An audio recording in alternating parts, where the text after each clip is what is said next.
Hi, boys and girls. This is Grandma Sheila, and our story today is called The Right Decision. Now, Robert was at home, and his father had a visitor. It was Mr. Davis, and Mr. Davis lived far away in a big city. And as Robert was listening, Mr. Davis said to Father, "You know, your son Robert is just about the same age as my son Fred, and it's summer vacation. And I wondered if Robert could come home with me and spend some of his summer vacation with Fred and my family." Well, Father thought about that for a little while, and he thought, you know, Robert is old enough to go do something other than just be with Mom and Dad. And so he turned to Mr. Davis and he said, "Yes, I think that would be a wonderful idea. And I'm sure," and he turned to Robert, "that Robert would really like to go."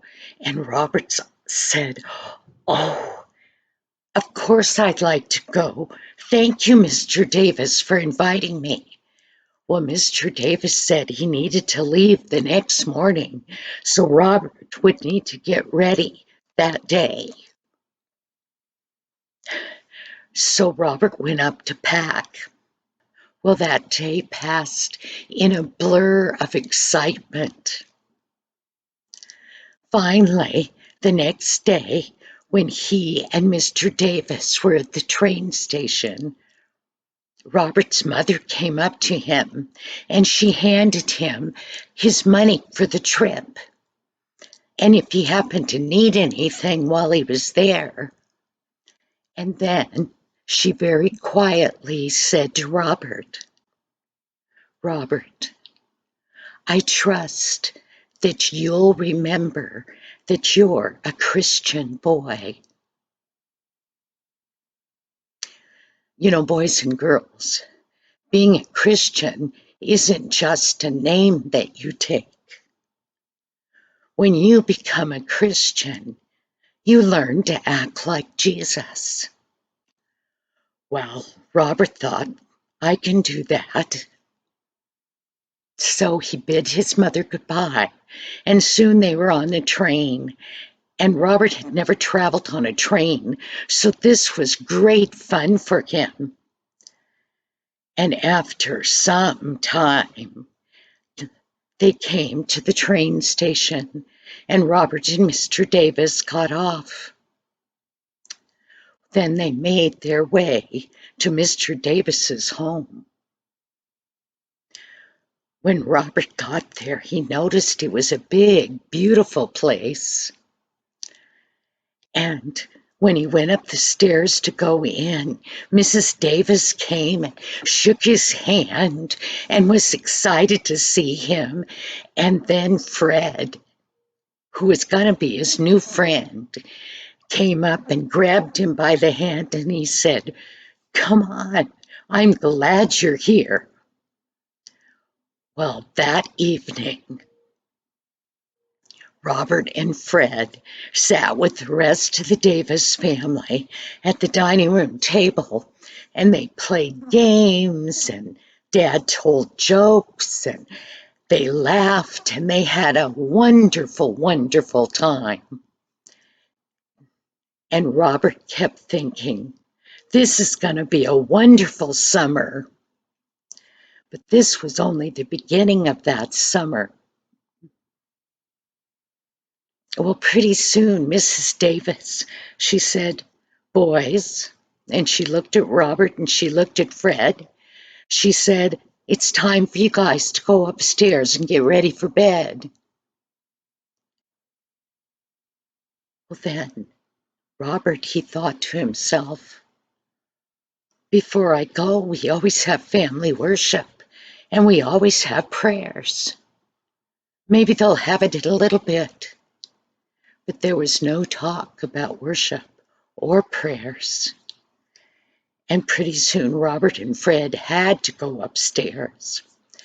Well, Fred was excited. He got up the stairs and he took Robert to a door and he opened it. And he said, "This is my bedroom. And Mom says you're to sleep in here with me." Well, Robert thought that was a great idea. And Fred, he went over to his dresser and he opened the drawer and he started pulling stuff. He pulled out a little box that was full of treasures. Then he pulled out a boat that his father had made for him that would really sail.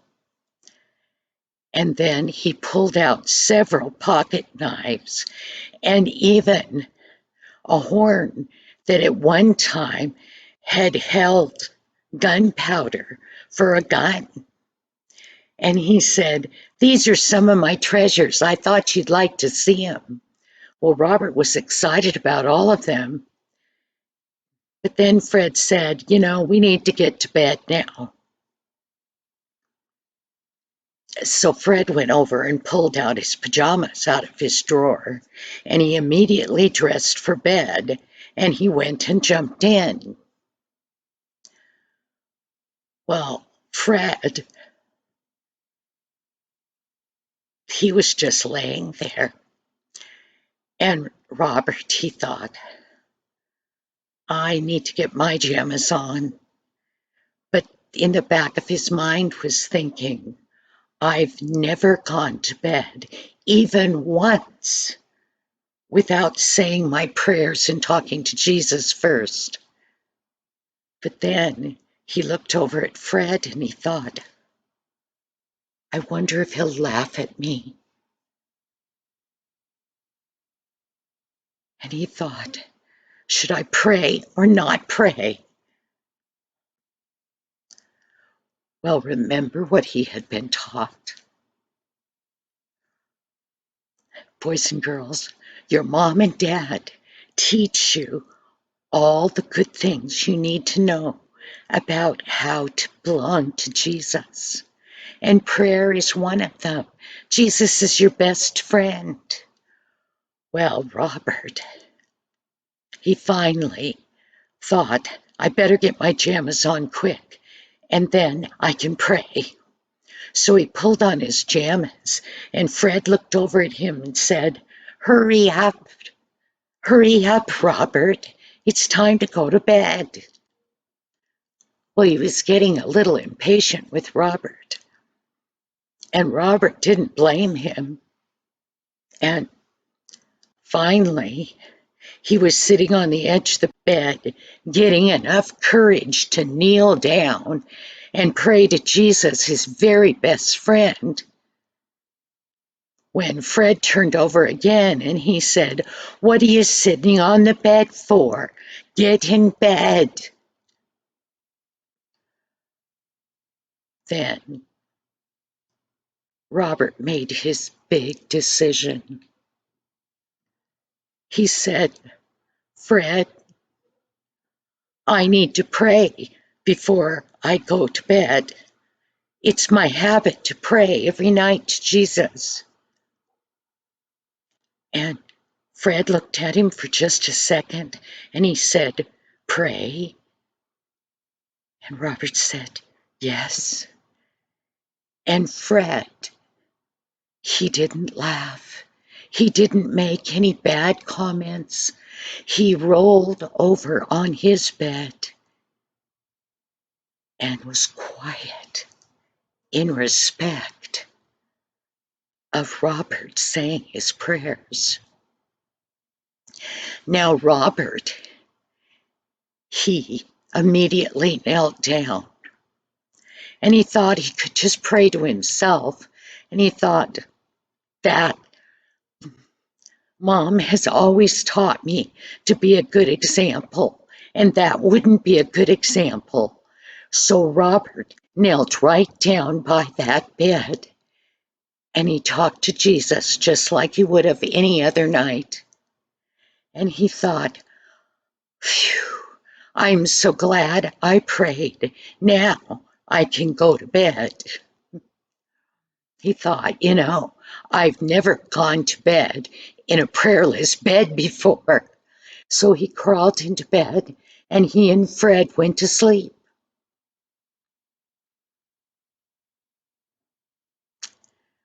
Well, that was a fabulous vacation for Robert.